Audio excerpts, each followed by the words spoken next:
Hi, I'm Larkin with FPD, and today we're going to talk about how to dispense materials in a controlled manner. We know that Vettec materials all set in 30 to 60 seconds, and so when we're doing the paste-like materials, we're making a custom shoe or a full extension, or we're doing a large or a small repair, we don't have a lot of working time because these materials are fast, and that's really what's one of the great things about them.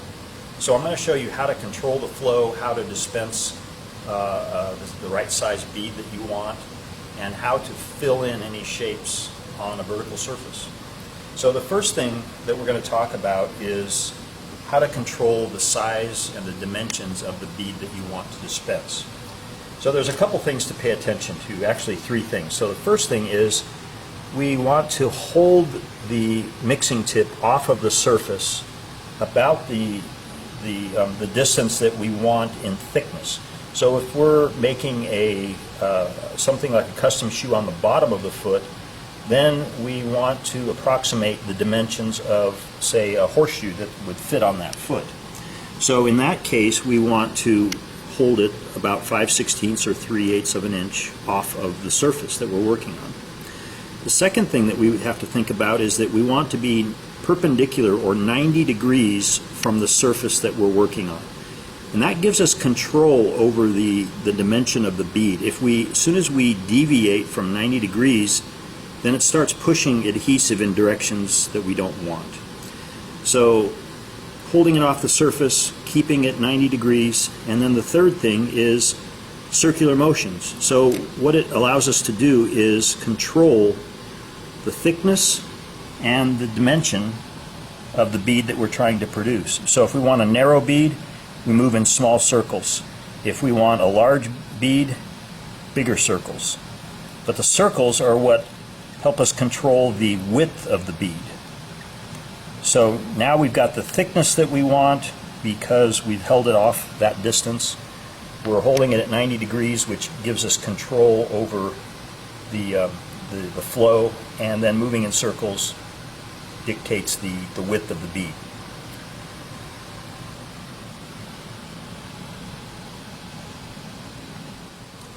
So unfortunately, we don't work on horizontal surfaces that often on horses' feet. Much of the time we're working on a vertical surface. And so that makes it much more difficult to control where the material goes, because it tends to want to slump down towards the ground. So I'm going to show you how to do that. And one of the things that I didn't mention that is different about urethanes is because they're so fast setting, you can't dispense material out and then spread it around. You really don't have time. So all of your application control comes from this system. And so this is the system that we need to use. With acrylics, we can spread materials around because of that longer set time. You've got the time to do that. With these, it's very quick. Which, like I said, is a real benefit when you're trying to get something done quickly. So I'm going to show you a surface here that's fairly vertical, and I've just drawn some shapes on here, and of course these aren't indicative of what we would see on a horse's foot, but my point is to show you how you can fill in these types of areas and with a lot of control simply by using a specific technique. So let's take a look at that.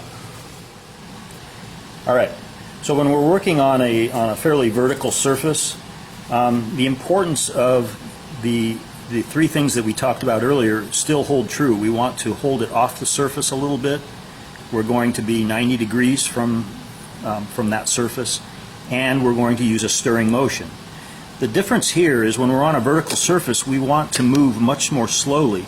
So we can stir material to keep it from slumping, and as long as we keep stirring, at some point, maybe about 30 seconds in, it will stop moving. And so we can fill in pretty much any shape just using the control of the mixing tip and that circular motion.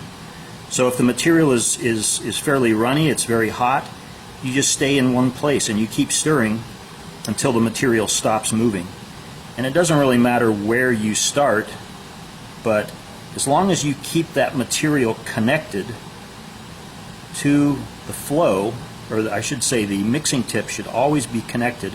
In other words, we don't want to we don't want material to fall out of the mixing tip. We want to keep it connected to the flow and keep stirring it. And that really gives us the control to fill in any shape we want. All right, so you can see that with a little practice, a little technique, we can actually put the material exactly where we want it. There is another way to do this, and this sometimes works better in the summer when materials are a little more fluid. If you want to keep material from slumping down to the ground, you can actually just put a piece of duct tape at the bottom of the defect and use that as your dam, so to speak. So we can, and this requires a little less control.